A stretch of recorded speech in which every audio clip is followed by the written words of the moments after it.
like to call the September 18th school board meeting to order.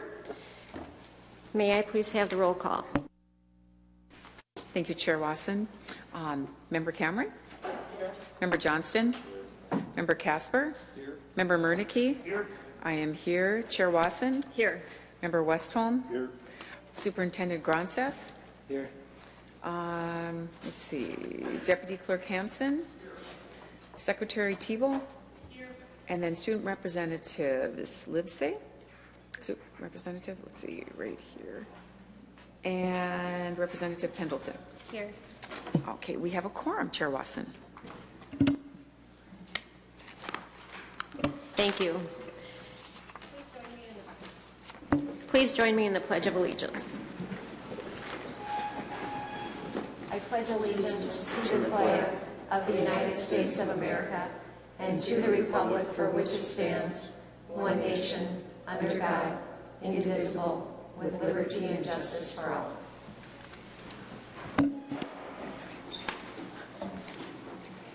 Thank you. I am going to make a motion to change the agenda, and that would be to put the superintendent just prior to the audience.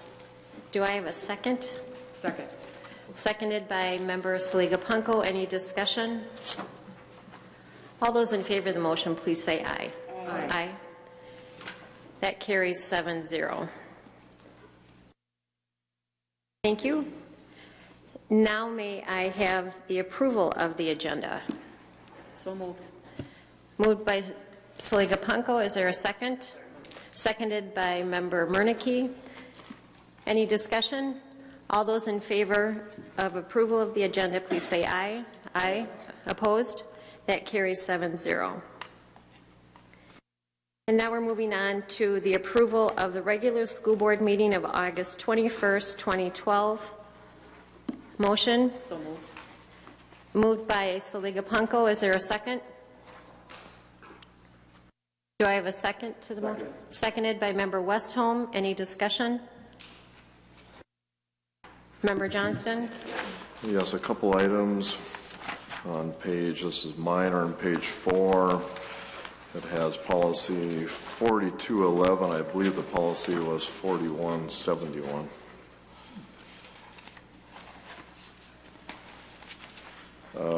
On the last page, which is page 17, just wanted to point out that during the adjournment, there was discussion ongoing. When there has to be a vote on when there's an adjournment, with discussion ongoing. Would also like to point out to the board that I was interrupted and had my mic shut off about 6 times last meeting, which of course violates our policy, which is listed on the board over there. And that I think that if we're going to be going and talking to the public and gaining public support, we have to do the same with our board members. I'd appreciate that I don't have my microphone shut off for trying to communicate.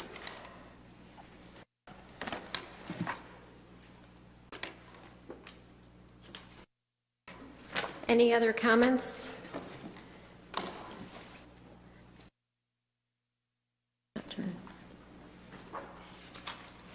Member Johnson, could you turn? Thank you. All those in favor of the approval of the August 21st agenda, please say aye. Aye. Or minutes, I'm sorry. Opposed? That carries 7-0. And Superintendent, would you like to do your report now, please? No. There we go. Thank you. Thank you. Yes, thank you for coming tonight, everyone. I know that we have a number of community members here to address the status of the Congdon Park construction project.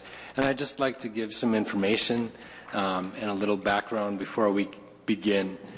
Congdon Park and Myers-Wilkins are our last 2 construction projects.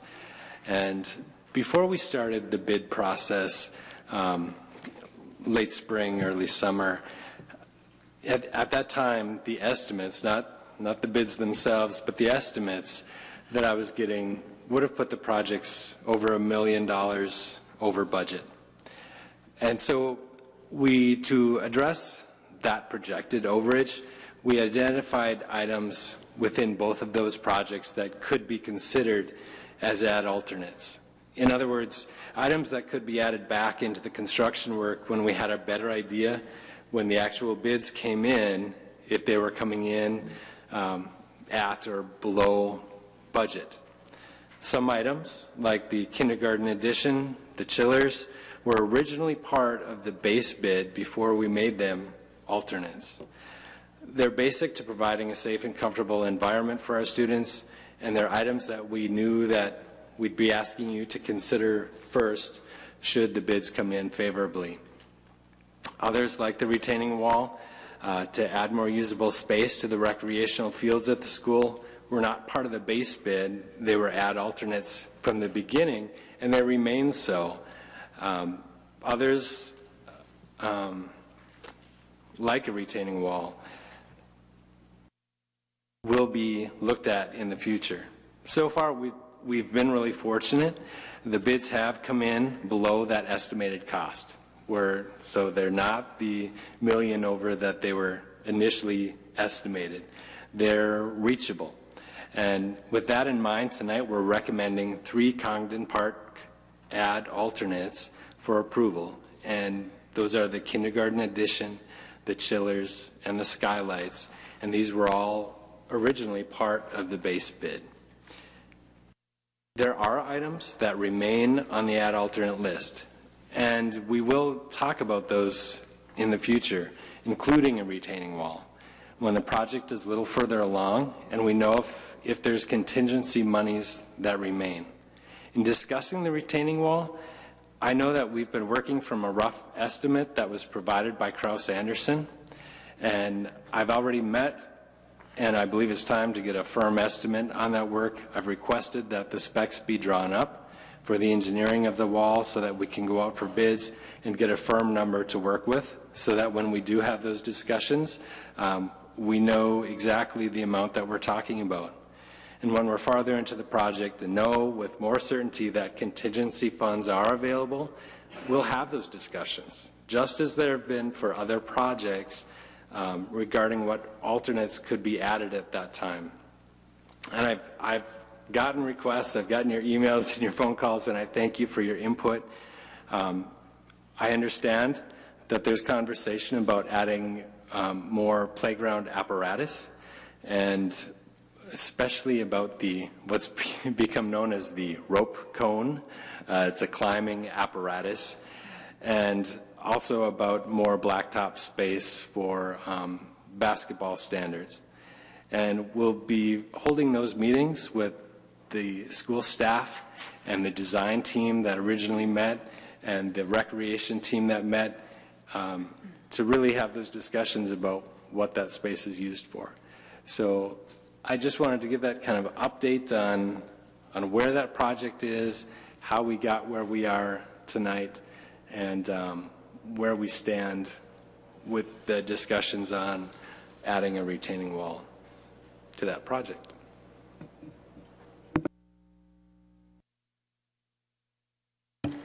Thank you, Superintendent.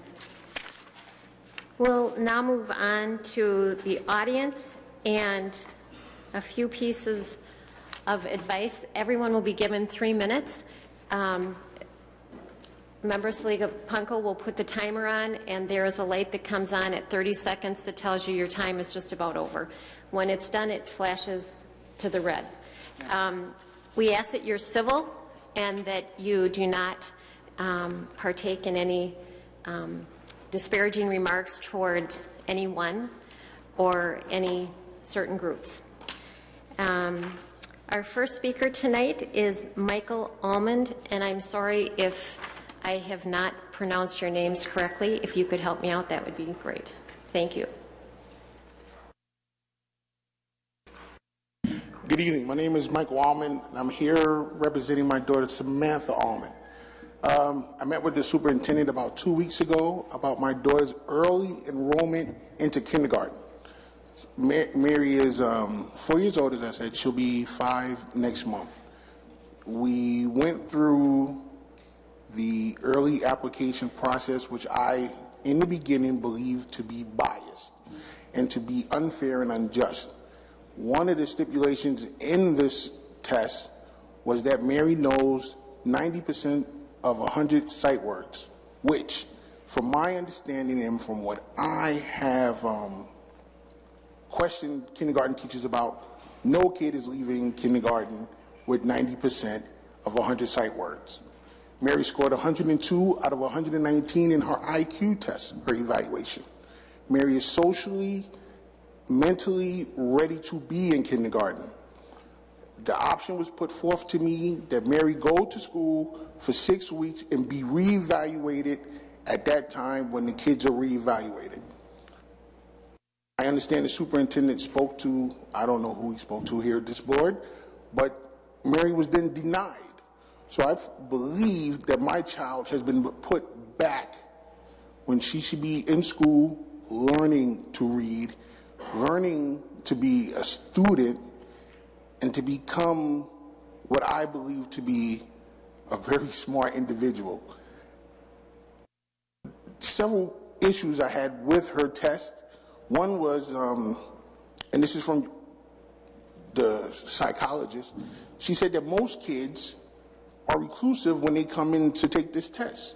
My issue is, the reason that is because there is no meet and greet ahead of that one meeting when this person evaluates my child and she proctors this test to her.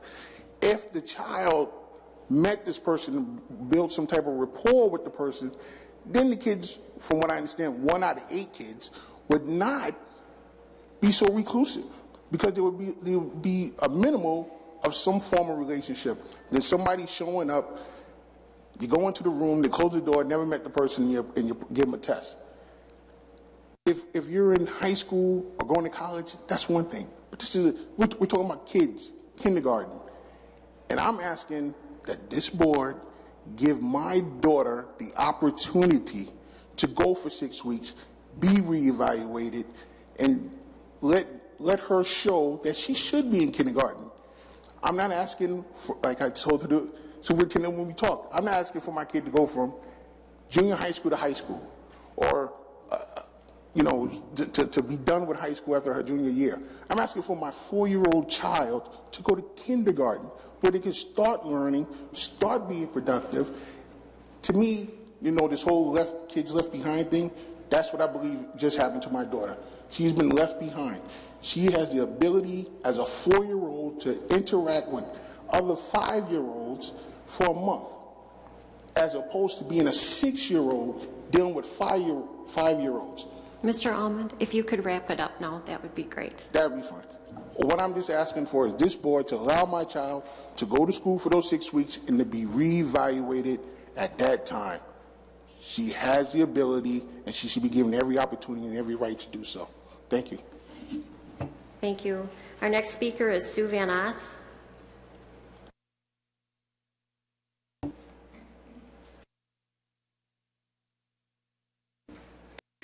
I'm speaking tonight on behalf of the Executive Board of Congdon Park PTA.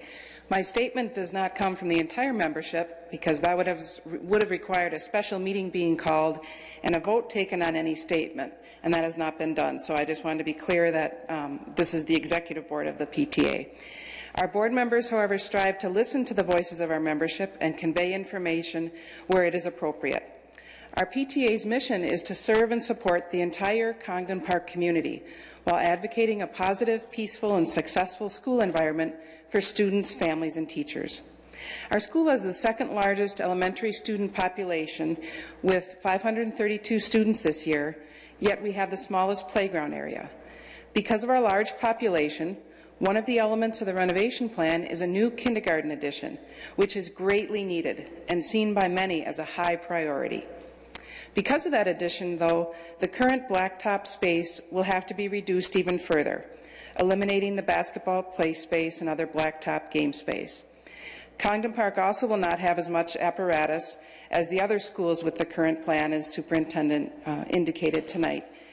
These plans do not include the climbing structure, and the result of the current plan would be that we would be restricted to a small playground area.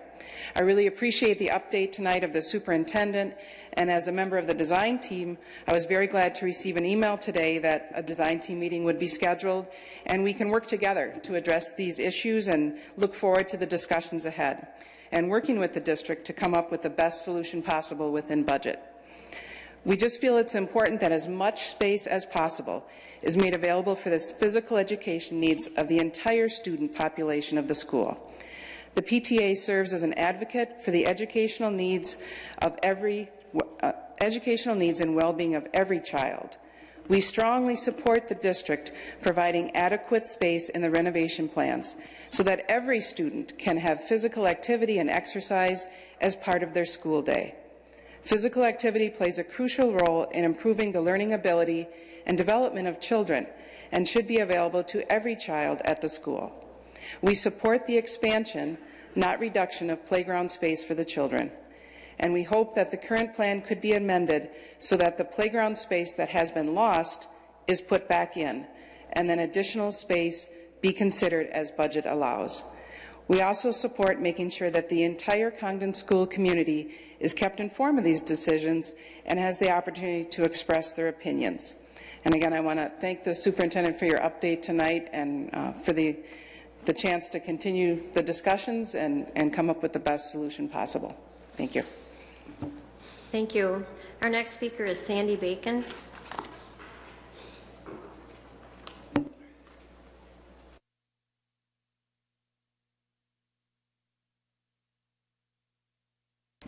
Hi, I sit on the executive board for the PTA at the school, and then also I'm chairing the foundation at Congdon this year, but I wanted to make it clear that I'm not here representing either of those two. I'm here as Sandy, a mother who has 3 kids at Congdon right now. Obviously, everyone's well aware there's been a lot of press and a lot of hubbub about what's going on with the ad alternates in the bid pack, and my hope is that through all of this, we'll keep the perspective of doing what's really best for the students at the school. And that with all of these available options that are floating around and will be coming, that first, we make sure that the educational space is the biggest consideration for the school. Second, that there's outdoor recreational space. And finally, third, if there are additional funds, that the extracurricular space and needs of the community be brought in. I personally think it's what will serve the students the very best. And I just want to put my voice out there so that we don't lose focus about what's most important, which are the students who attend Congdon Elementary School. Thank you. Thank you, Sandy. Our next speaker is Sarah Valley.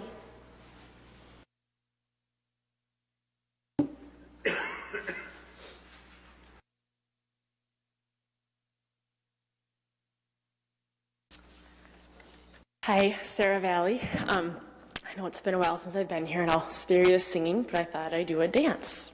I'm just kidding. I'm also here just representing myself.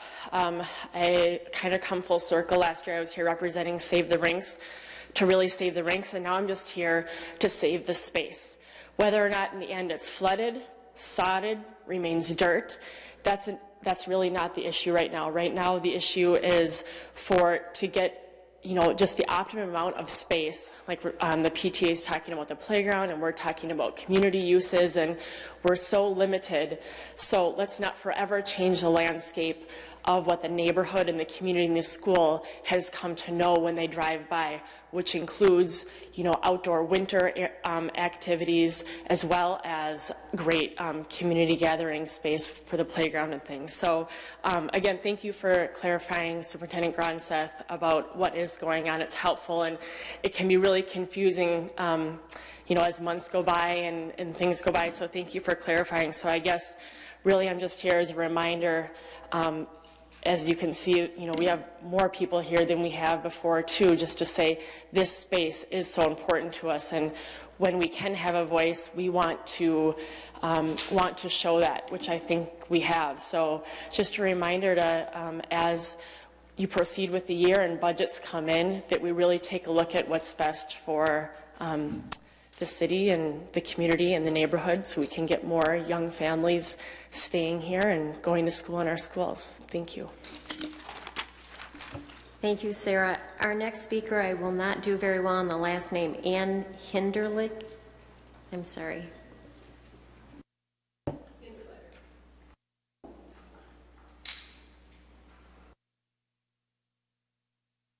So, I just have a couple bottom line questions.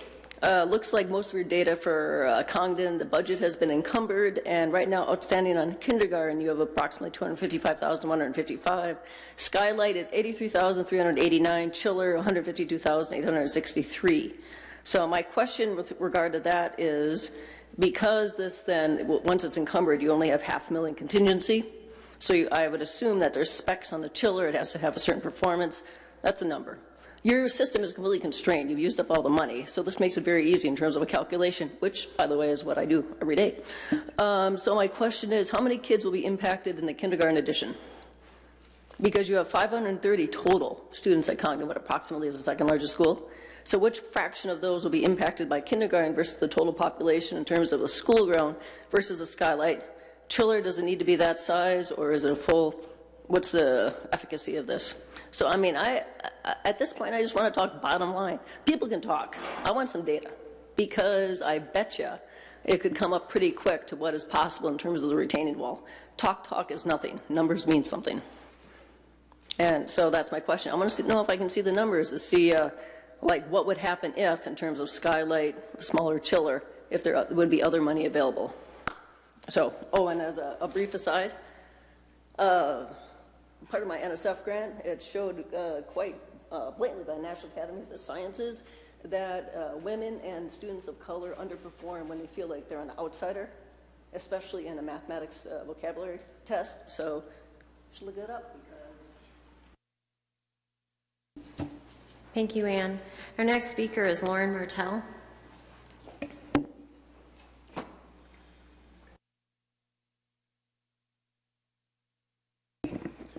Good evening. I want to comment on the final remarks made at last month's meeting. The person who claimed there were only a few naysayers to the red plan once again displayed her arrogant attitude towards a large number of this city's citizens. If there are only a few naysayers, why were you afraid of trying for the levy? The same person went on about how a few hundred swimmers were just thrilled with the new facilities. Was anyone surprised she's getting her community feedback from a few hundred swimmers? Was anyone surprised a few hundred swimmers were happy with their obscenely extravagant aquatic centers? Even Mr. Warner has publicly criticized spending millions and millions on 2 Olympic-sized swimming pools while simultaneously laying off dozens and dozens of teachers. The chair of the board pointed out that there are committee meetings where most of the quote-unquote discussion on these matters takes place. She knows full well those meetings are held at times when it is difficult for the public to attend. That's why she wants all the discussion shunted off to those meetings. The bulk of the change orders are being handled there now to keep them as much as possible out of the public eye. Last month, the total amount added just for change orders since last January had reached nearly $1 million, $939,000. Most of it hidden in committee meetings and rubber stamped without question by the 6 people controlling this board. The superintendent also made another statement at that last meeting that was staggering in its denial of reality. He praised the corporation behind all this for, quote, keeping things in line and on time. Nearly every school project has run past its original completion date, and the red plan is $19 million over budget. How is that in line and on time? Not one of the controlling board members has ever asked what happened to the $11 million contingency fund that should have covered the wildly unexpected event of running into a shelf of rock in Duluth. The facilities manager complained that a board member was asking him about cost overruns. That board member is the only one doing his job. The claim that those cost overruns were itemized in detail during that infamous June 27th meeting is nothing but more fiction. Further, those figures have been altered now. The review and comment generated from that meeting was canceled. This whole exercise is like watching children trying to lie their way out of a mess. Thank you. Our next speaker is Marcia Stromgren.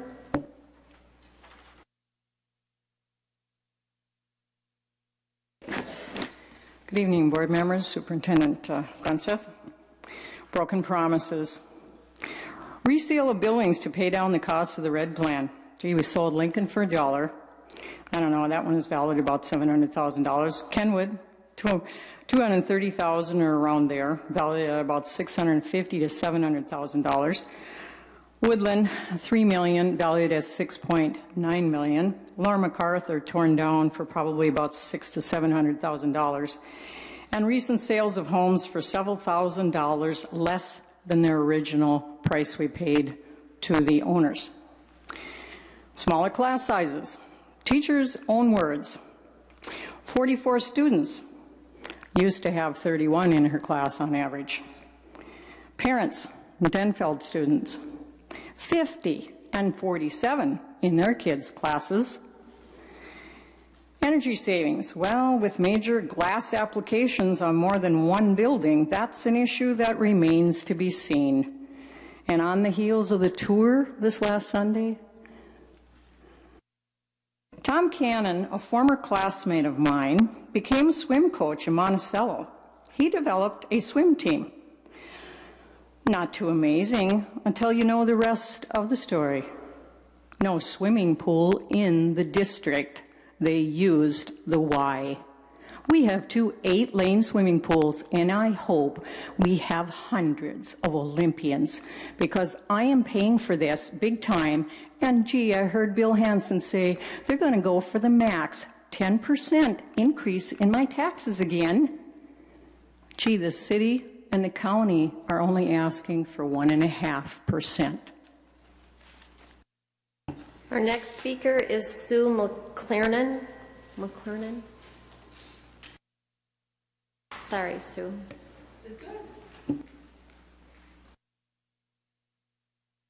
Good evening. I'm Sue McClernand, a parent from the Congdon Elementary and a healthcare consultant. Most of us know that we're in Duluth. We're really talking about white space, not just green space. I am researching diabetes, type 2 diabetes as well, and we know it's the fastest growing disease, and what do we need to do to prevent it in our children? What is the best way? Exercise and being out there. So I don't want to see the rec space as an ad alternative. I want to see it in the original planning. It's a 24, 7 days a week. We need the space for our children. And we as community need to work together to make sure we have that available. It takes leadership. Thank you for addressing our concerns and calling me back, and I appreciate that, having been in the position. And it's important, the communication lines need to open up more, and asking your facilities leadership to be more communicative with us. We have interested parents. We have the Congdon Park hockey. We have a lot of people interested in helping raise money, work with the city. I'm willing to work with Mayor Ness as well to find creative ways to make that space work. It does take a process. It's going to take meetings. We can't be all left at the last minute, kind of 2 days before, not sure what's really happening. So let's all agree to work together. Let's ask the board to help Bill and make sure that we have people here that are communicating, that the PTA is not meeting between March and September on a major project. I've run hospitals and done major projects, and I know how much time that takes in the room to make sure the design is working. So let's do that. So rec spaces cannot be in contingencies. We've got about $1.1 million in ad alternatives. We only have $500,000 in contingencies. We're looking to me like there's going to be a challenge. Obviously, if things come under, you may have a chance to bring in some of it. The sale of the houses, if that is not needed, I've understood is going into the general fund or considered to do that. I beg you to please put that money back into Bill's contingency fund for Congdon. It was bought, as I understand, out of the budget. It should go back into that budget. We don't want to be in the position, I have an understanding that already at one of your elementary schools, Piedmont, that you're looking at purchasing space to do what? Increase additional recreation space. Let's not do that at Congdon. We can do it with a simple addition of a retaining wall and get the space that we need without having to buy land. So I just encourage you, this is about process, and it takes communication and leadership. So thank you for being on it, and I appreciate and look forward to more communication and dialogue. Thank you. Thank you. So, Superintendent, would you like to respond to anything?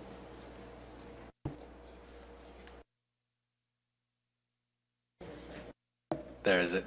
Are we on? I just forgot to include when I was speaking before that the current plan does include reshaping the hill on the Superior Street side, which increases that space by about 35 feet. Adding a retaining wall would add around another 25 feet to that towards Superior Street, just so people have a feel for what kind of space we're talking about with that. Thank you. We're moving on to reading communications and petitions. There is one, and the schedule of meetings and events is included. And now we will move on to the standing committee with the education report. Member Casper. Yes, this is the education report for September 2012. We had a presentation done by Jay Ressler, Director of Community Education and Early Childhood, and Blair Gagne, Executive Director from the Community Services at the Y, regarding our new Key Zone opportunity for our parents and their elementary age kids, which is a wonderful way for our kids to have additional opportunities to learn and be a part of a program after school that will give them extra time for learning and tutoring. We also had Dr. Lake do an ACT assessment results, and we have a wonderful colorized version of that for our records that I'm happy to see as part of that, and very encouraged by some of the numbers where we are outpacing not only the state but also the country in our ACT numbers, which is good to see for our kids that are taking the ACT. We also had Dr. Lake do a presentation on the new measures system, the MMR, and how that's going to impact some of our schools. As part of that, we also had 3 of our principals come forward and do presentations about how they're going to be addressing some of those concerns. Mr. Glokey, Mrs. Claremont, and Mrs. Obst all came before us and talked about their plans for their site improvement plan and how they're going to implement that. Charlie Liebfried also had a presentation, small presentation for us about the grants we are receiving through Title I Part A, Title I Part D, and Title II Part A, which is just under $4 million that the district receives as part of that program. We had one grant application before us. Bonnie Wolden has applied for a $300 grant through the American Heart Association to build gardens at the Lester Park School site, which is very encouraging. We do have an action item before us. If the board members would like to turn to page 46 in our packet, I can read that now if you would like. All right. Whereas Minnesota Statute 465.03 requires the school district to accept grants by resolution expressed in the terms prescribed by the donor and in full, and whereas acceptance of the grant is in accordance with the donor's terms in the best interest of Duluth Public Schools. Now, therefore, be it resolved that the Duluth Public Schools does accept the below described grants from said organizations in accordance with the terms set forth herein. Be it further resolved that the Duluth Public Schools wishes to extend its grateful appreciation to these various organizations. We received a grant from the Minnesota Department of Education and the Minnesota State Colleges and Universities, a grant from the Department of Health and Human Services Administration for Child and Families, a grant from the Minnesota Department of Education, VSA of Minnesota, Minnesota Department of Ed again, and also Essentia Health. So, board members, I move Resolution E-9-12-3050 dated September 18th, 2012. Thank you. Is there a second? Second. Seconded by Member Murneke. Any discussion? All those in favor of the motion, please say aye. Aye. That carries 7-0. Okay, moving on to diplomas. We had 3 students receive their diplomas: Terry Joseph Griffins, Evan William Bing, and Sage Danielle Lucci Matheson. Have all received their diplomas, and I move the remainder of the Education Committee report before the board. Thank you. Is there a second to that report? Second. Seconded by Member Westholm. Any items to be held or discussed? Member Johnston? Oh, sorry. I'm sorry. 1A4. Any other items? If not, Member Johnston, you can go ahead.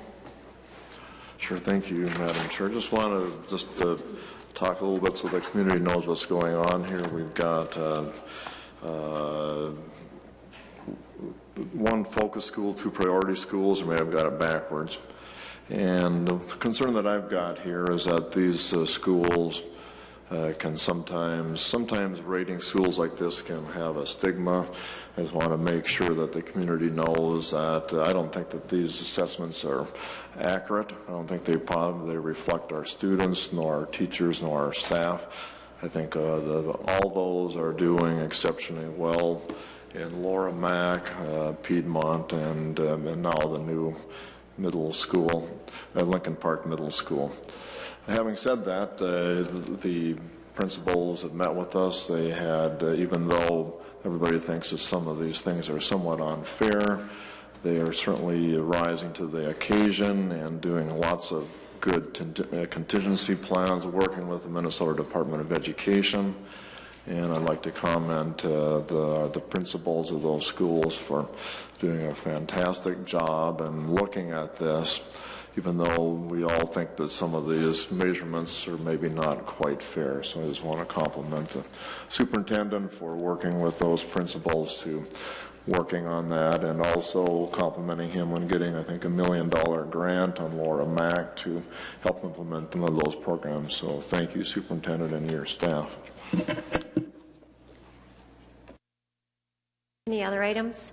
If not, all those in favor of the Education Committee report, please say aye. Aye. Opposed? That carries 7-0. Moving on to the Human Resources Committee report, Member Westholm. Well, first, we'll look at the staffing report action items. And looking at what we have certified appointments. We have 6 certified extensions, 7 certified leaves, 4 certified long-term subs, 2 certified recall from layoff, and that's always nice to see, 5 certified retirements, 3 certified summer school, 3 certified temporary decrease, 2 certified temporary increase, 2 non-certified appointments, 9 non-certified demotions, 3 non-certified extensions, 1 non-certified leaves, 4 non-certified permanent increase, 2 non-certified promotions, 11, and that's on 2 pages, the backside of page 4, non-certified recalls, 2 non-certified reclassifications, 1 non-certified resignations, 4 non-certified retirements, 7 non-certified summer school, 3 and non-certified temporary increase, 1. And that's the action items for this month. Other action items, there are no other action items at this time. And informational items, there are no informational items at this time. And future items, there are no HR future items at this time. And that's the HR committee report. Thank you. Is there a second to that report? Oh. Member Casper. Second. Seconded by Member Casper. Any things to be held or discussed? Member Casper, is that? Yes. All right. What would you like? Mr. Swirsky, you know, we've talked a lot over the last numerous months about layoffs and how many folks we have currently on layoff, and noticing that we've brought several people back as part of this agenda. Could you update me on the total FTEs we have currently for certified staff and non-certified staff that are currently in a layoff status? Yes. You know, previously on our certified staff, on the tenured certified staff, we had 21 individuals, which represented 14.7 full-time equivalents that were laid off. Up to this point, we have returned 14 individuals that represent 9.4 full-time equivalents, so that have been brought back, recalled back to the district. In addition to that, we've had 3 other individuals who are non-tenured who had been terminated at the end of last year, representing 2.2 FTE. So for those 3 individuals that have also returned back, been recalled to the district. Okay, and that's great news to hear that, you know, there was quite a disparity and a lot of concern about that. So we're really down to about 5, the equivalent of 5 FTEs and 7 people approximately. Yeah, I would add, though, you know, we will not get to that point of total recall because some of these other individuals, even though they're on layoff, had found other positions towards the beginning of the school year here and will remain on layoff, have chose to remain on layoff rather than return at this time. Okay. And then also for non-certified staff, could you also update me on that as well?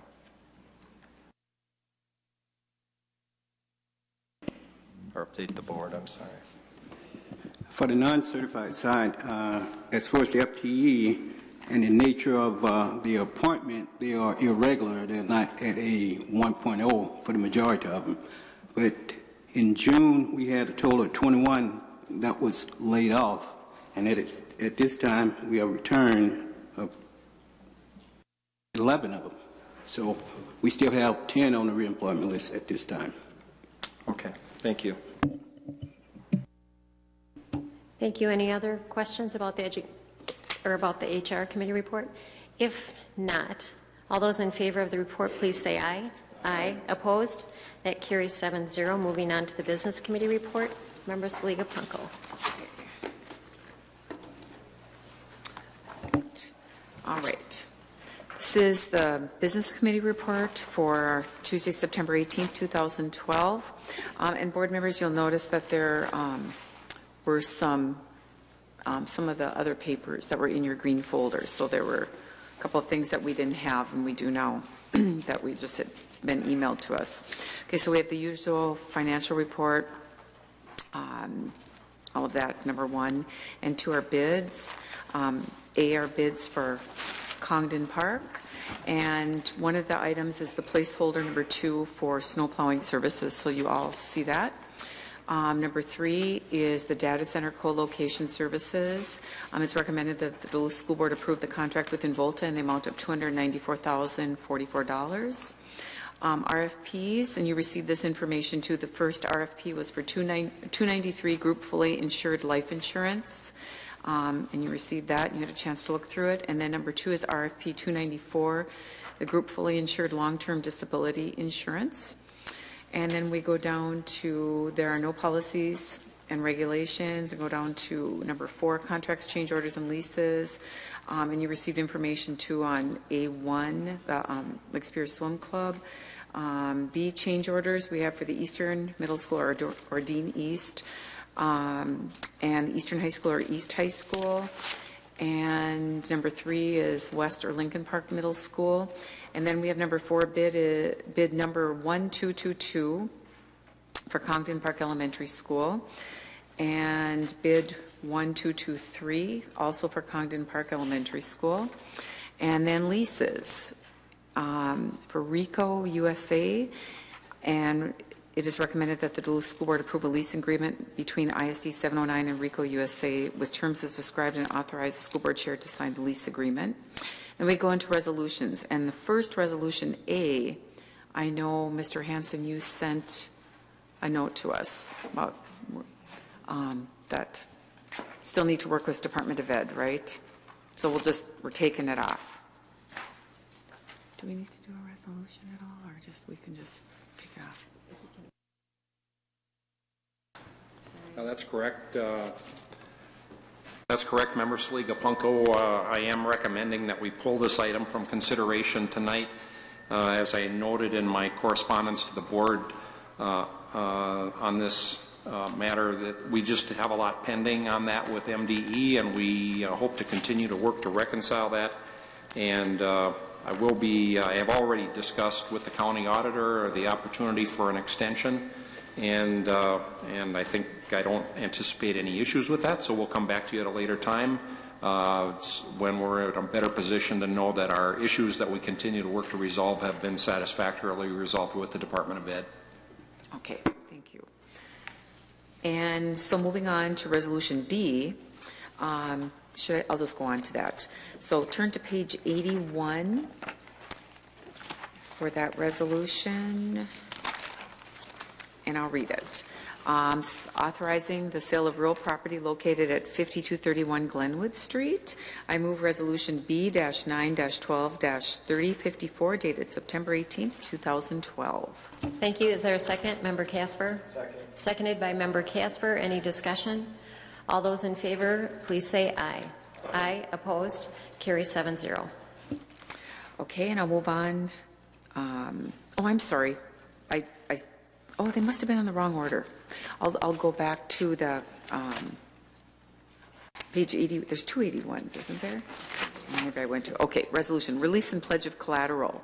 I move resolution B9-12-3052 dated September 18th, 2012. Thank you. Is there a second? Member Casper? Seconded by Member Casper. Any discussion? All those in favor, please say aye. Aye.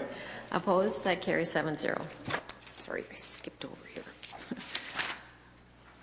Okay, and just the rest is informational.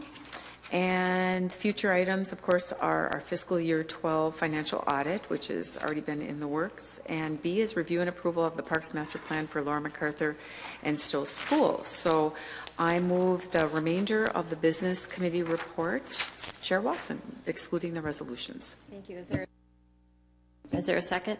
Second. Seconded by Member Westholm. Any discussion or items to be pulled out? Member Casper? Yeah, the agreement between the Lake Superior Swim Club. I'd like to talk about that for just a second. Can you help me find that? It's in the supplement. Thank you. Anything else? I just have a question on 1F, Wadham projections. I know they're suspended until October, but does the superintendent have any information on where we are now that we're a couple of weeks into the, I know it's still, a moving target, but a lot of we probably discovered at this point most of our no-shows and our ads, but I don't know if there's any general information you can give us on Wadham projections. I'm going to give him just a minute. We'll make sure that we have everybody's comments right now. Any other comments or questions? Member Johnston? 2A1. My finger. I'm sorry, Member Johnston. It is not working. There we go. 2A1. Anything else? 3A3.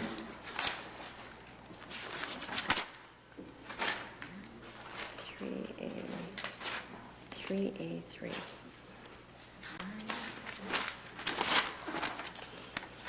Which one are you? That's referencing page 38. That's opposite of that number. Oh, I got you. Is that 2? Excuse me, it's 2A3. Okay. Anything else?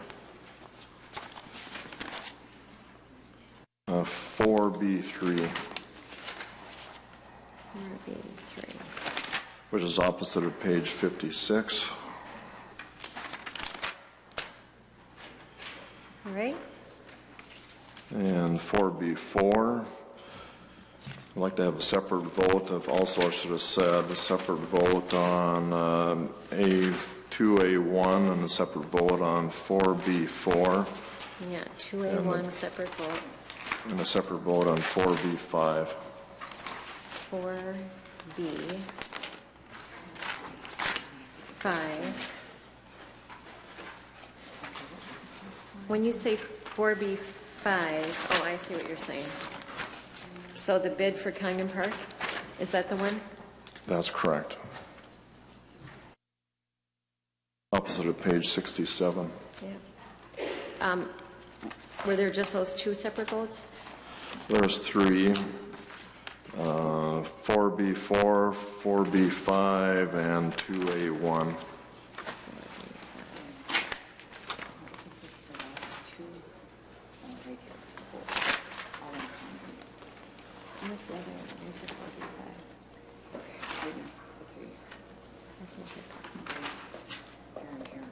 Okay.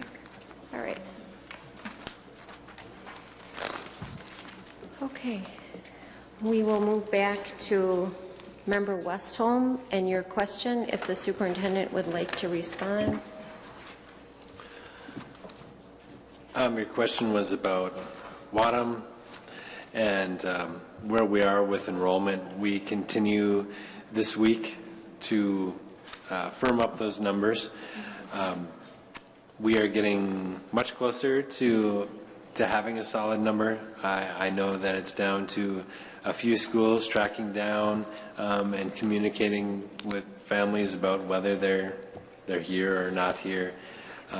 So to have a solid number, I wouldn't be comfortable to give that to you. We are around projections. So I'll give you more information on that when I have a solid number, probably by the end of the week. Okay. Thank you.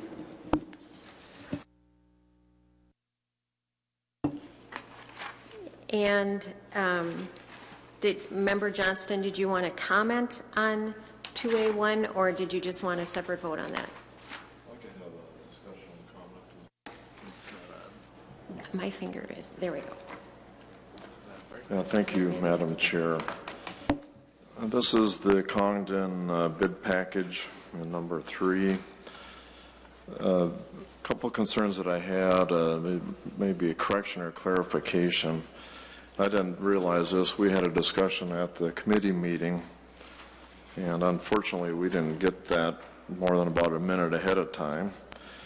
But one of that included a page that wasn't included. That's this alternate page here. I think the board has this. But that's where we were kind of looking. I didn't even know that it included the Congdon issue. And so I got a call from the newspaper. But what concerns me that I've heard from a lot of people, I think we've all got many emails and phone calls the last couple of days, is that the retaining wall was not an ad alternate. And just a clarification there, the superintendent indicated that it was an ad alternate, it wasn't an ad alternate. And I understand that it was never put out for a bid, and I think the concern that people have, I've heard people talk here about how they're really looking forward to the discussion that the superintendent mentioned. But the fact of the matter is that this was never even included as an alternate item. It was an estimate that was thrown in, so all the bid packages we got do not even have that as a price. We're kind of totally winging it on price, and we don't know. The concern that I have is that if we go ahead and do this, this may be preempting this retaining wall since we don't even have a price on it. If we go ahead and accept these ad items that are alternate items that are recommended here, that may very well be the end of the potential to even to consider the retaining wall. Again, we don't know. And just to clarify everybody that we as a board passed, I think it was Plan B, which was not including the retaining wall. And that was what a board decision, but I recall the decision was also that the board would do what we could to add that retaining wall if at all possible. And I'm worried here that if we go ahead and do this, that is going to preempt, passing this is going to preempt us deciding. I know the superintendent, you mentioned you hope that we can. I hope we can too, even if we pass this. But I'm worried here that if the money is very tight and we don't, there isn't as much as we think, or prices come in higher, we may very well not be able to ever do this. And that's why I think that the board, and I wish we would have had this ahead, had this at our committee meeting, we could have discussed this. But I think that maybe the chillers, maybe the kindergarten, all those things maybe should have been asked. So that's, I guess I'm asking the board here to have a little bit of discussion on this and see where we're going. The community certainly wants it. And, again, I think if we go ahead here, we may not, this may be the end of it here. And I think that it would be good to take a little bit of time here and maybe reassess what we're doing. And at that point, I'm going to quit talking and hope that there may be some discussion on the board on that. Superintendent?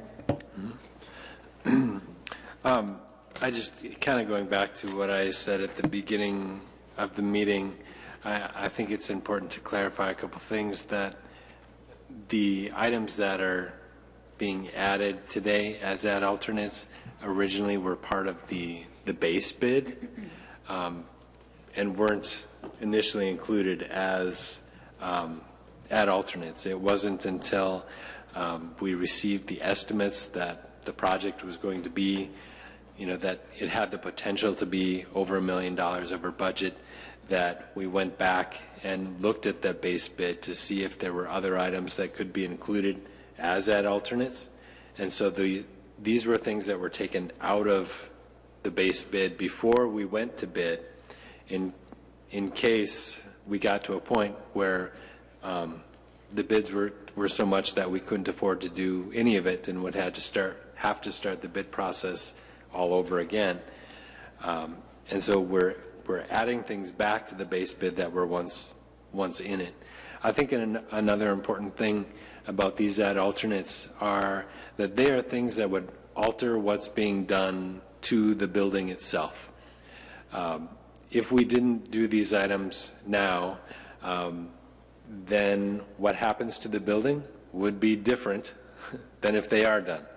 If we're building an addition onto the building, it means we're taking a part of the exterior of the building out to make way for that. A retaining wall is something that if we made a decision later to do that, it doesn't have an effect on the building itself. It doesn't have an effect of where we're putting steel beams in the building for support or breaking out walls. They're things that we can do at a later time when we know exactly where the money is. The additions, the chiller, the skylights are all things that if we made a decision later to add them, they would cost more because we waited to have those conversations.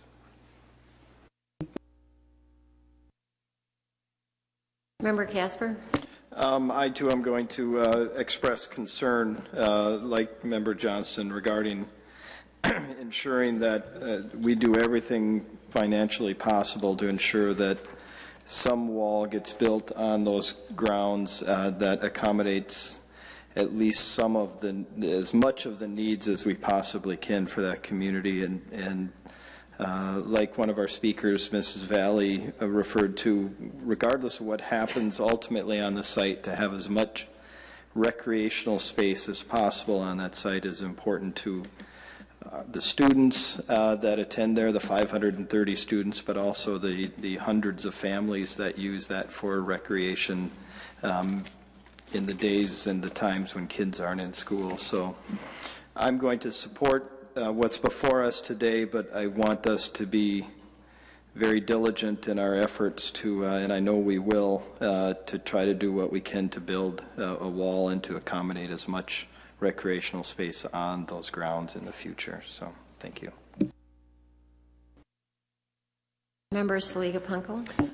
Thank you. I want to thank your comments, Superintendent, just because I was quite concerned when I saw that that kindergarten addition had been moved into an ad alternate, because I can't imagine not having a kindergarten room, an extra kindergarten room. That, I mean, I shouldn't even say it's not extra. It's a kindergarten room that was needed. And so I'm very thankful that it is there.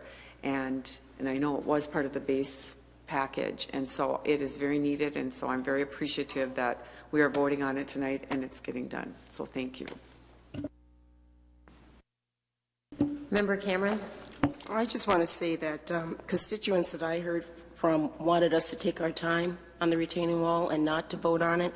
It's not part of any package that we're voting on tonight. And as I look at this bid package 3, athletic equipment, metal lockers, I don't see how any of that has anything to do with the retaining wall. So I will support this, and I think that we should take the time to figure out the cost for the retaining wall. And for those who are here from Condon Park, I really believe that you will have your retaining wall one day. It's just going to take a little time. Member Murneke? Well, I've said this before. I've driven by the Condon site zillion times from East High out to Ordine for a number of reasons, and all times of the year. And it's just a used recreational area. I mean, there are kids hitting softballs, there are kids kicking soccer balls, there are kids skating recreationally. It's not just it's important for people to know it's not just a hockey area. It's multi-use area for a neighborhood that needs this, and I'm hoping that we're going to be able to squeeze some funds out to get a retaining wall. Thank you. Before we take Member Johnston? Sure. I would like to move that we table this item. There's been a motion. Is there a second? Is there a second? There is not a second, so the motion fails. Before we go to a separate vote, I would like to also speak to this issue. I have a long history at Condon Park School. I think many of you know that. And I have worked for 7 years now making sure that we can address the needs of Condon Park School. First and foremost is the education of our students. But we certainly, as a community, and now I'm removing myself and I'm a member of that community, we utilize that space, and it is essential that this district, and I think you've heard from the majority of the board, that we do something to see that happens in a timely fashion and keep them abreast of that situation. I do believe, because our contingency money is not as great as I was hoping, that this is going to be more than just a school district event, and I hope that the Condon community can embrace that. I'm not putting it just on the school district, and I also hope that the mayor will come back to the table, because at one point he was there, so that might have to be pursued as well. The other thing that I'd like to make a motion, and I'm not sure how I'm going to say this, but the black top right now has been removed, and it will have to be put back down when the construction is completed. I would like to make a motion that that black top space is extended as far as possible, and I understand that you will have to come back to us, but that it would include some space for us to look at the climbing structure that has happened at other schools, and the possibility of blacktopping a small area for a basketball court. So that's my very long and lengthy. Was that an amendment? That's it. It would be a motion just so it's a matter of record, and if anyone would like to second that, I'd appreciate it. Member Casper? So I'll second that. Member Casper seconded it. Was that really a bad motion, Melinda? We can't have two motions on the table at once. Do we have the motion right now, though? We do the whole business committee. But we're going to have to take that inside the committee report. Okay. I mean, because it's part of the record. Right. So Is it an amendment? So the motion should be, Melinda, that facilities management, when the time comes for the repaving of the blacktop, that we look into extending that pavement to include space for the climbing structure and the possibility of a basketball court area. I don't want to say court. Doesn't go on blacktop. Whatever it goes on. What does it go on? Grass? I don't know. Rubber? Sorry, pop in. The climbing structure would be an extension of the playground area and has the rubber fill or the wood chip fill or whatever there is for the playground. It's not blacktop. Okay. So we maximize the playground space, whether it's rubberized or blacktopped. That would be my motion. There we go. Member Casper has seconded that motion. Any discussion? If not, all those in favor of the motion, please say aye. Aye. Any opposed? That carries 7-0. All right. Are you following this, Member Saliga-Punko? Well, let's hope. Okay, so we need a vote on 2A1 then. All right, and now we want, Member Johnston asked for a separate vote on 2A1. Okay. All those in favor of the motion, please say aye. Aye. Aye. Opposed? Oh. Is that 7-0? Member Johnston? Yeah, I had a discussion on that. I'm sorry. I thought that was a discussion that we just had. I think that's what you were just talking about. That's correct. Okay. Yeah, I had my thing on there to have a discussion on that item, and we've already voted on it. No, we haven't. We haven't, okay. Yeah, I just want to have, just want to follow up again. I want to compliment the superintendent for putting together some of this so we can at least look at these alternates. I really do appreciate that. I mentioned that at the committee meeting. It's much appreciated to try to help us transparency and everything. So I hope you do that for our other ad items as well, so we know what we are. Again, I'm going to be voting against this because I think we are preempting ourselves here. Just want to mention to the board here that these items on the bid, on this particular bid package 3, are all items like flooring, painting, visual things, lockers that could easily be postponed for another month. And these are not building items. These are these are furnishings. So again, I'm just suggesting for the board here that we could vote against this and still not delay the project. All those in favor of the item 2A1, please say aye. Aye. Aye. Opposed? No. That carries 6-1 with Member Johnston opposing. Member Johnston, moving on to your item that you wanted, number 3, data center co-location services. Sure, just a comment here. We had some discussion on this. This is about $290,000 over a 5-year period. And at the time there was discussion, or not discussion, it was stated that we had problems with the air conditioning and whatnot in this room, which is apparently on the upper floor of this building. Seems like we should have been able to get air conditioning in that room for a lot less than $290,000. And consequently, again, I don't think this was really discussed much at all, because I didn't even know where the room was. But again, I think we should have got the air conditioning fixed rather than spending $290,000, which is a salary of about, about 6 teachers. So again, that was, I just want to bring that up on that item. Superintendent? The item is much more than just an issue with air conditioning, and perhaps Mr. Leiter or Mr. Anderson could speak to that.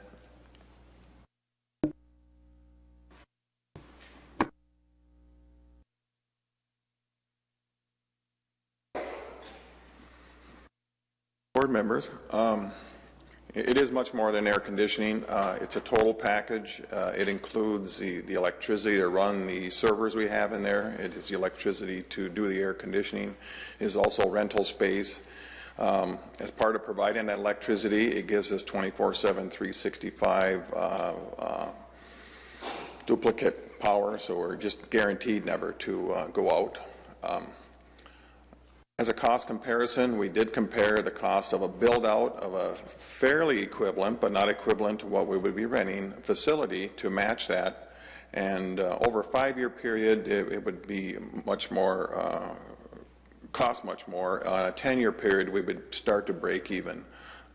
So we elected at this time to rent, basically what we're doing.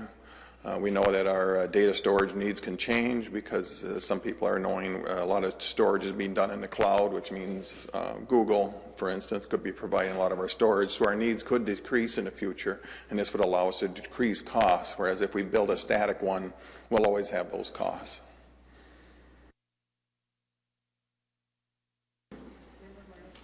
Member Muricky. Mr. Anderson, I remember you talking about this last week. You gave some detail to this.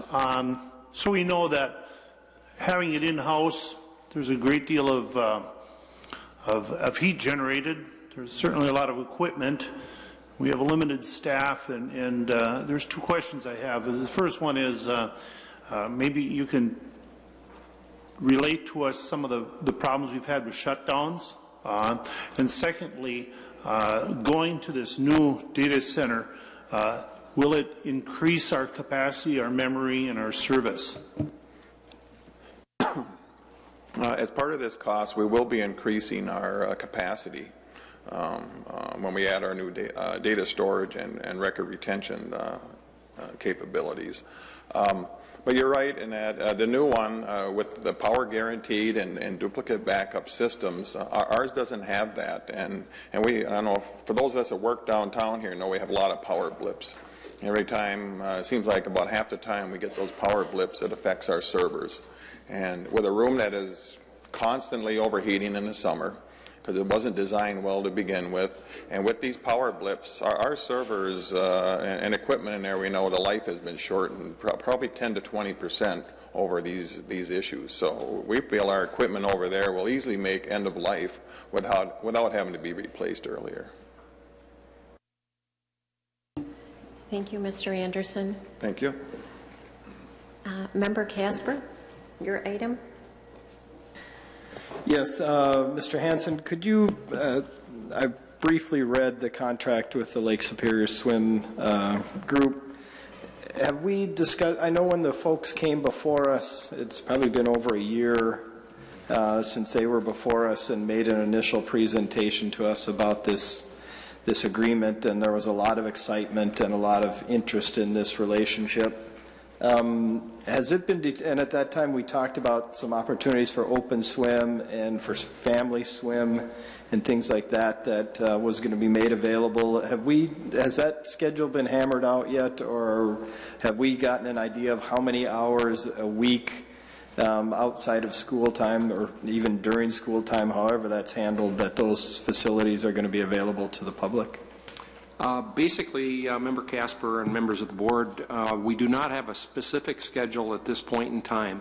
This is part of the charge to USA Swim, given the mutual goal that the district shared with Lake Superior Swim Club. I'm sorry, Lake Superior Swim Club, I meant to say before. The district shared with them before, and they recognize as well a mutual goal to enhance the utilization of the swimming pool facilities that we have. And basically, again, our mutual goal is to just enhance that as much as we possibly can. I think we look at the scheduling that needs to be done, and certainly we have needs from a curriculum standpoint at our middle schools. We have needs from an extracurricular standpoint for our competitive teams for practice times and meet times. But as you are recognizing, there are significant amounts of times outside of those windows that are available, that will be available for programming. And Lake Superior Swim Club will coordinate that. We'll schedule those times. I think it's safe to say that we'll be, as aggressive in doing that as reasonably possible to maximize the greatest possible times. And they're looking to utilize those windows of time for open swim times, lessons, other competitive programs that citizens from the community can be part of. We'll still have it available for birthday parties and things like that, but there will also be some more structured activities in there as well. I hope that goes a little way to answering your question. Member Murneke. The swimming pools are phenomenal, and I'm glad to hear there's so much interest in them. It's critical for children to learn how to swim, for survival, and it's also critical for their health. It's going to be a draw for our competitive swimming programs, because I know as an activities director, we had students specifically come to our district because other districts, other schools didn't have swim programs. I'd also like to comment on the availability of pools. Trust me, we had Morgan Park out there and we had 3 high schools and we were trying to find swimming pools for meets. YMCA was not available. It may be available in other cities, but it was not available to us. The 2 swimming pools we have right now are going to be a big asset for attracting students from other schools. People are coming into this area. It's certainly good for our curriculum. It's just good for our community all around, and I'm very happy to have them. Thank you. Member Johnston, your item 3 West Lincoln Park Middle School. Oh my goodness, there we go. Thank you, Madam Chair. Yeah, a question here to Mr. Leiter. I noticed the $17,000. We've all seen the middle school. It's very beautiful. It says to plug welds and joists. It seems like one, shouldn't that have been accomplished a long time ago before the school was open? And 2, isn't that the contractor responsibility, not us, to put a change order out for $17,000? That's on page 56. I just wanted more clarification on why that's a $17,000 change order. Member Johnston, I don't have all of the detail that I would need. I do have some that I could research here, but it'd take a while. But I believe that change order is something that is offset by another credit, but I'll have to look into that and get back to you with information about that change. And I can do that through email to you and the rest of the board relative to answering that. Point is that, or my concern, of course, is that we have these beautiful schools, there's no question of that, but I want to make sure that the contractor, if we have any little things that aren't done, and that should be covered by the contractor, of course, that they are in fact covered by the bid, and not, we don't just put out another change order here, but when it should be covered by the bid. And we've had this discussion before, so certainly take a look at that, and just like to if you could assure the board that this was not something that the contractor should be covering. We're going to take a separate vote on bid 1222, Congdon Park School, add alternates. Oh, I'm sorry, Member Johnson. There. Well. Sure, just like to have a small discussion on this one as well. A couple of points I'd like to bring up.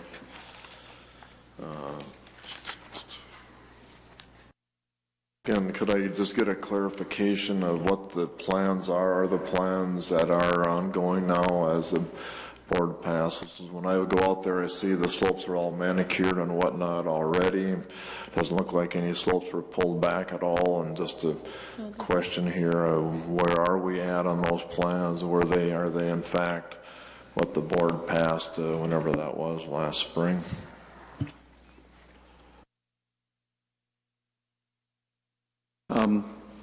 Chair Wasson, Member Johnson, members of the board, the site work that's taken place so far, which you see some slopes that have been cut back, and there's some erosion control fabric that's been laid on that area. That was associated with some grading that was necessary for the relocation of utilities.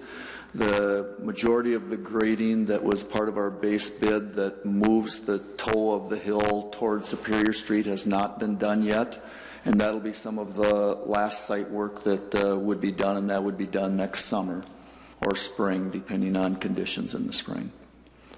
And that beyond that, I think if one does drive by the site, just as a further status of the outside work, the grade for the expanded parking area and drive-through has been established. Class 5 is down on those areas. The underground stormwater systems have been installed, and some of the retaining wall by the loading dock and also the foundations for the additions have been started. And you'll see that if you go to the site. Isn't that going to say we do which we hope we can get some money to, or there's enough money there to do the retaining walls? It seems like that slope work that's being done is going to have to be redone again. It's going to be more costly, it appears to me, because some of that manicuring, as you say, is going to have to be quite a bit of changes. And just worried here that, again, once we seem like we're almost preempting here this option, or taking it out, but I'm hoping that that's not the case. But Member Johnson, and members of the board, the area where the retaining wall would go is not been disturbed at this point. That is work, as I indicated, would most likely occur next spring or summer, and by then I would hope that we're in a position to fully appreciate and understand where we are budgetarily and how that remaining work can fit into that budget. Good. Thank you. Appreciate that clarification. One other thing that appears, again, I'm not watching the construction really a lot, but it appears that the foundations are being installed for the kindergarten addition. Is that correct?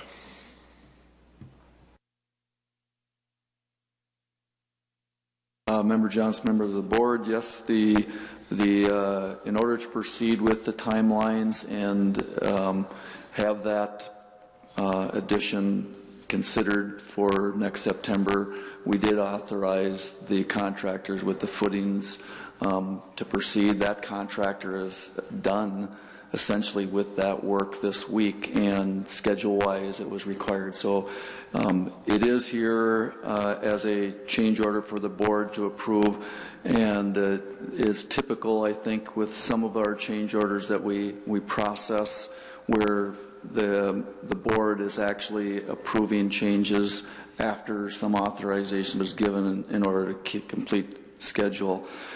That would not have precluded the board to make a decision regarding the other alternate and bid packages tonight that would have effectively put a hold on that kindergarten if that was the decision. I don't think it is that the bid was approved, but you're correct, the footings for that kindergarten addition were underway.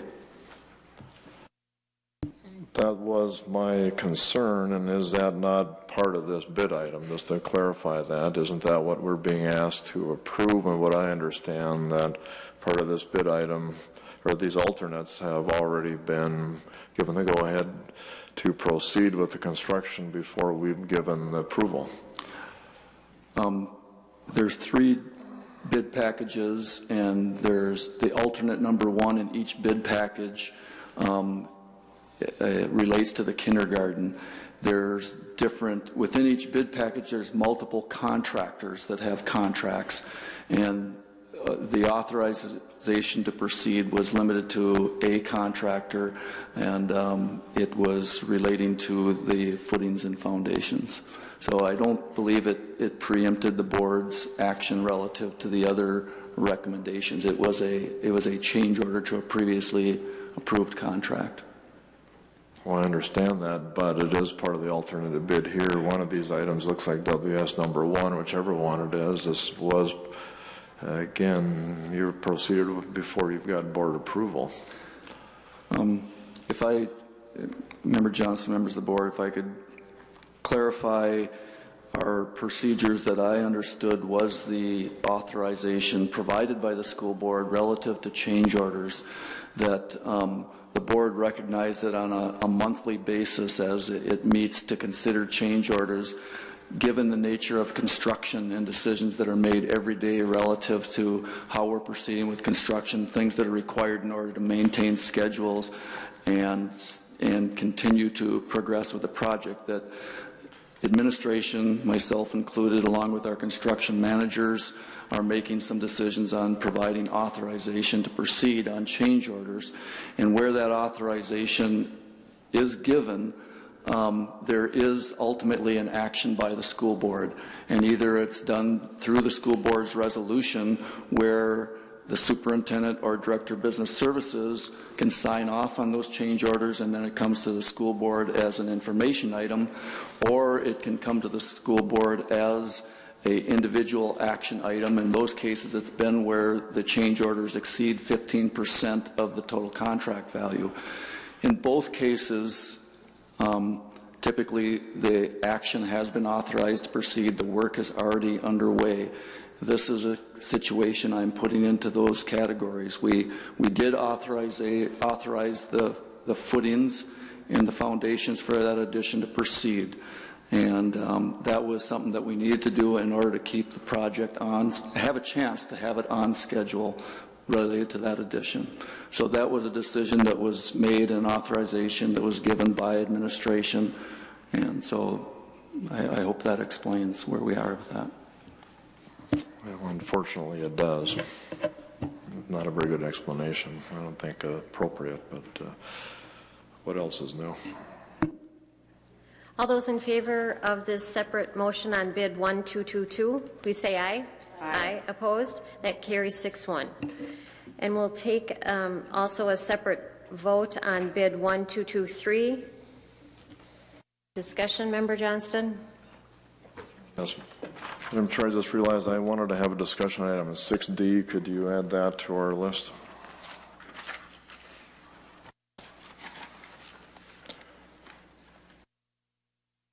I don't think I added that, or did I? I think I forgot. Did I? Okay, thank you. Again, my comments on 5B, 4B5 are the same as before. I think we're jumping the gun on this, and we are preempting. I think it is going to end up preempting any retaining wall action. So I will be voting for this. And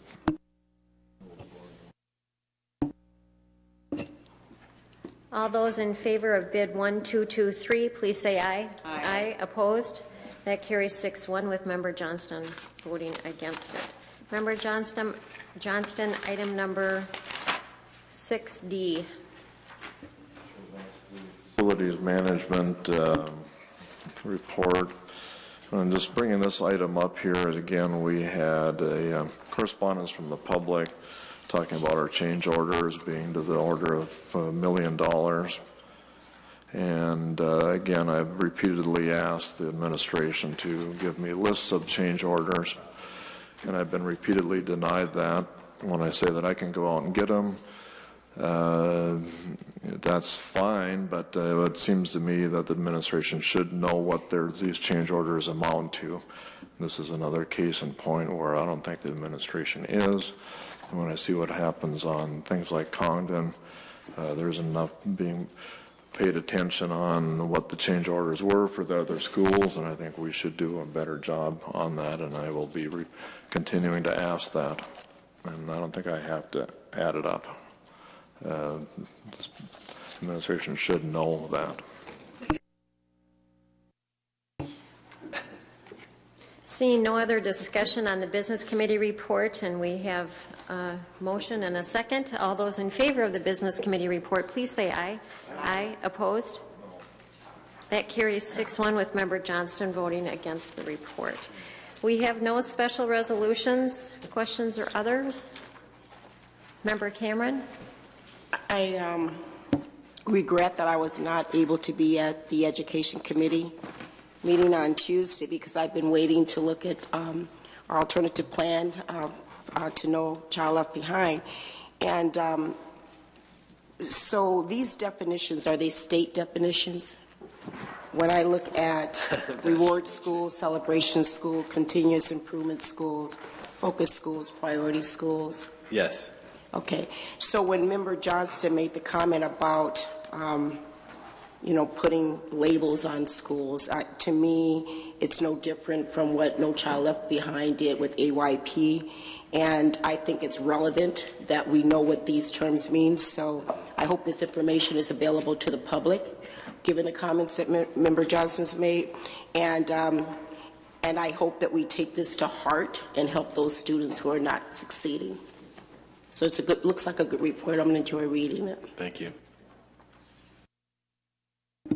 Member Cameron, if I can just also say that Dr. Lake was of great assistance, and it is so much to really put your arms around and understand, but I'm sure she is just a phone call away or an email away, and she was very helpful. Well, given that my dissertation was on the No Child Left Behind, I don't think I'm going to have a problem understanding this. I know. You can have coffee over it at least. Member Murneke, I'm sorry. I was fortunate to go to the open houses we held on Sunday. I want to thank Principals Denise Claremont and Gina Cleve for putting together these tours. I won't go on too long, but I do want to say I saw a number of alumni, especially, you've heard me say this 1,000 times, out at Lincoln. That's the end of my street, Wellington Street. I grew up there. And I saw some old neighbors and friends, and that was always good. But I want to thank the staffs and all the people who put on all the work, and I was very well received. Thank you. I would agree. Seeing no other lights on, we are adjourned. Thank you.